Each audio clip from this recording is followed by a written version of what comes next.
Harvard, Yale, Princeton, Wharton School of Business, and the University of Chicago.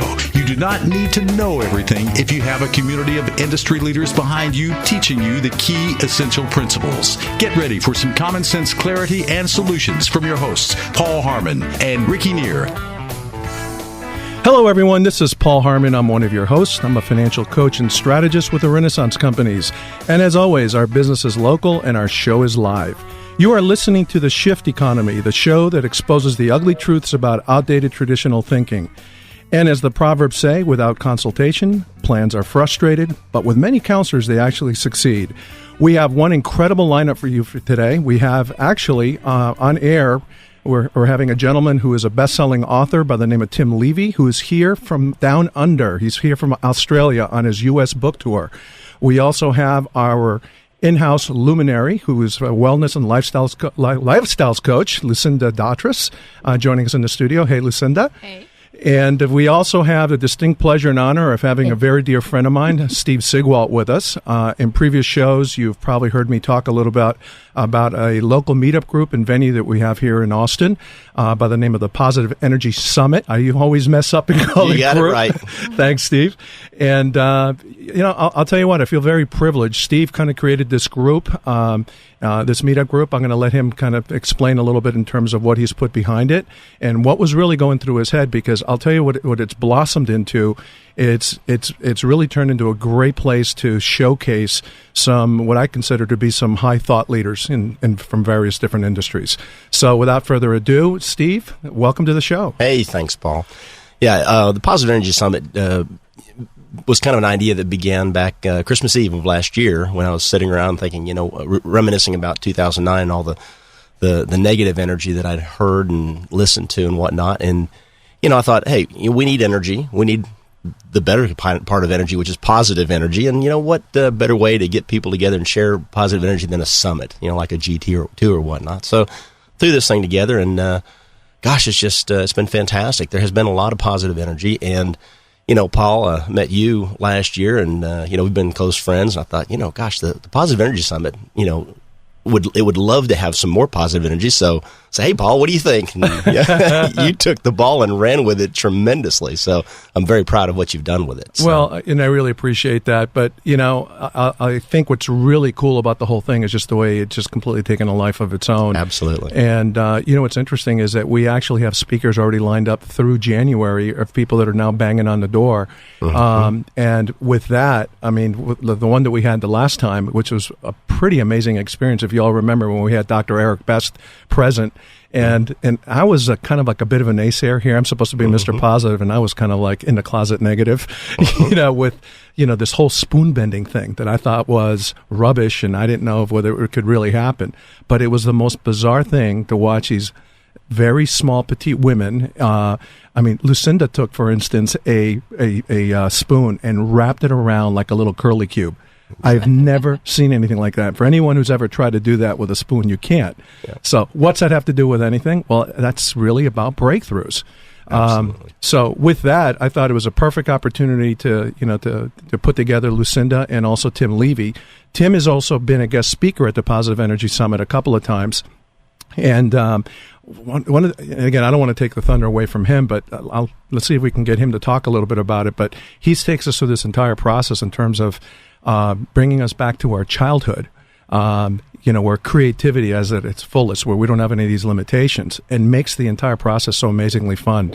So, Tim, are you there with us, by the way, buddy? Yeah, absolutely. Can you hear me? We can hear you. So you're all right. Great. So you're in Las Vegas en route to Austin, correct? Yeah. Look, I'm kind of lost track. I think it's 10 cities in 13 days. So I'm somewhere on the end of a phone. That's all I can tell you for sure. Okay. Hey, Tim, if you don't mind, why don't you just kind of give us like a brief overview to begin with before we dive in deep in terms of what your process is, how it came about? Because, you have a pretty fascinating background, from being involved in the media. You had some television shows that had great success in Australia. Now you went to a best-selling author to now having this whole process that you're taking people through that are going beyond breakthroughs. Why don't you share some of that with the audience, if you don't mind? I would love to. Was that one question or 6? I think that was 6. 6. Well, but I got to say a quick hello to Steve and Lucinda as well, and hello to everyone there, and thank you so much. Hey, for having Brother me on. Tim. Hi, Tim. How are Yeah. you?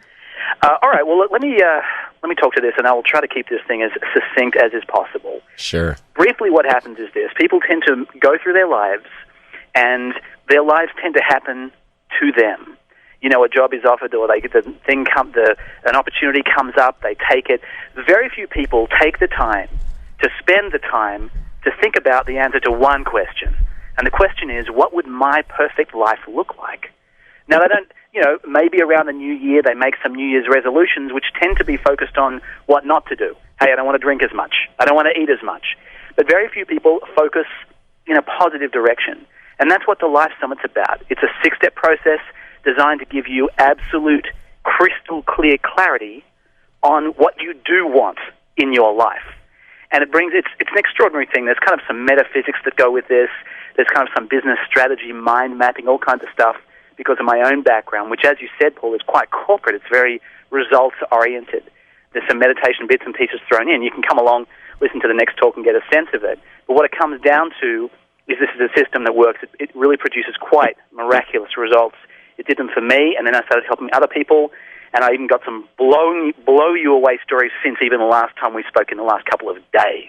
Why don't you explain what mind mapping is, if you don't mind? I mean, I'm familiar with the term, but again, the first time I heard you talk about it, I had a preconceived notion about what it was, and then as I was listening to you, it took on whole new meaning. Okay.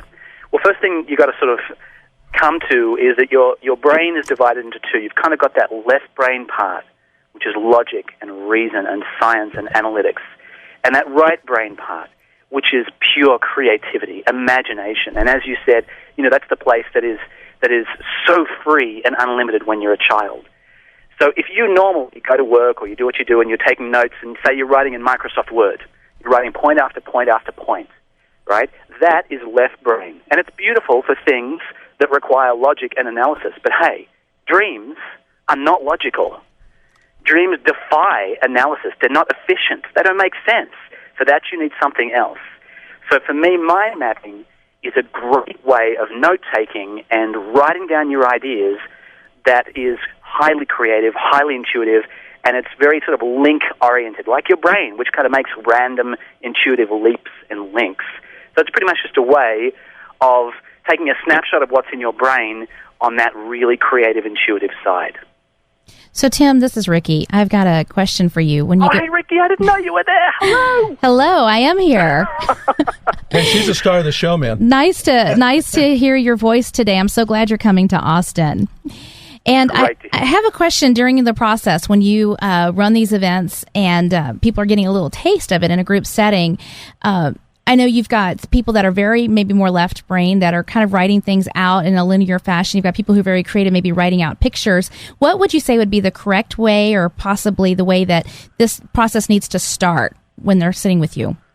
Well, the first thing before you even write anything down is, you know, you've kind of got to get into the space. And what I do, and you may remember this, is I throw out a whole bunch of candy. I get a whole bunch of every kind of flavor of different candy I can find.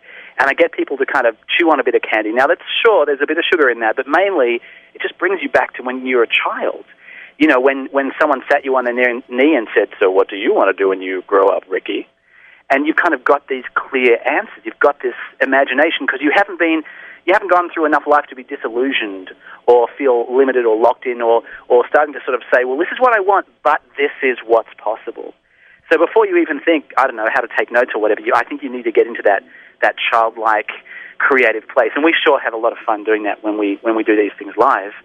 In terms of what's the correct way to sort of take notes, I don't feel like there are correct ways as such. It's just all about what works for you, because in the end, it's about getting your life dreams, your perfect life clear. And however you get there works. A lot of people find mind mapping to be helpful. So in other words, anything goes is what I'm hearing you saying. Oh, yeah. There's no wrong answer in a brainstorm. There's only get to clarity. That's it. Got it.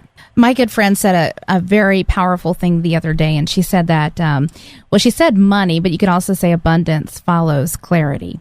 And I would say even I want to go further. I think, if I'm going to have a T-shirt, my first T-shirt, if I get some printed out, the first T-shirt's going to say, clarity is everything. Clarity predates everything. For something to happen in the physical world, from my point of view, whether it's money, relationships, whether it's family dynamics, whether it's a job, whether it's a physical thing, whether it's really any aspect of how you exist as a human in the physical form, for me is predated by a thought, which is to say you need clear thought, you need clarity. So I agree, before abundance comes clarity, before everything comes clarity. But once you have clarity, fascinatingly, quite often you don't need to do as much as you think. And quite often it's the clarity itself sort of is enough. It's an amazing thing how that works. Well, Tim, you're about to join your brothers and sisters in Austin because everyone in the room is shaking their head up and down as you're speaking. Well, you know what I find interesting is I'll share just a real brief conversation that Steve and I had actually yesterday morning, and what kind of prompted that was a previous guest that we had. You happen to use the bringing someone back to a 5-year-old. That as kids, like you just pointed out, Tim, we don't have any limitations. It's almost like you ask a young child, what are you going to have? Well, I'm going to have a swimming pool. Okay, what's the pool going to look like? No, forget the pool. I'm going to have 3 pools. Yeah, that's it. And anything's possible. But yet, as we become adults, people start saying, oh, that's silly, that's stupid, that's unrealistic. And so, number one, you start getting all these barriers and limitations that are quite honestly self-imposed. And I think our society has a lot to do with that. So one of the things I found to be really powerful about after listening to you speak a few times is that you have a real knack for getting us to feel childlike again, hence the candy. But what's interesting is that old habits die hard. And here's the question I'm going to ask you is, how do you get people to overcome the following? Because I noticed that even when you start going through the mind mapping and people start talking about their perfect life, I hear things like a big house, a really great pool, I want a kick-butt sports car, and it's all about material things. It's all about stuff. And that ties into, and of course, being in financial services, I talk about, we can show you return on investments, how you can do it. Steve and I were talking, and I said, hey, buddy, I'll tell you what, and I'm going on air, and I'm going to say, I'm going to steal this from him, so it's mine now. It's no longer about return on investment. It's about return on life. ROL versus ROI. I love that. Now, for all I know, he got it from someone else, but I did. That sucker's mine now. Yeah, it's yours. I'm trademarking it. There you go. But so what do you think about that, Tim? How do you get people to overcome? Because I know Lucinda uses that. She's one of my coaches, actually, and that's one of the things that we spent, talking about a lot yesterday. Actually, Lucinda, if you recall. Yeah. All right. So, sorry. Can you the question is, how do you overcome stuff? Just focusing only on stuff. Okay. Cool. Because at the end of the day, it's not about greenbacks. It's not about collecting all this junk. Because I'm with you. You know what I'm saying? Okay. I am. Look, it's interesting that you say this because I've had some really interesting. I recently did a talk, and you know what I'm talking about with this workshop thing. I do a couple of hours, and in this particular room, it turned out that I had some really wealthy people. Now I didn't know, and what was happening was they had the opposite thing going on. So I'm going to explain this from the opposite. And there was this lovely woman, and she was sitting in the corner, and she wasn't really writing anything.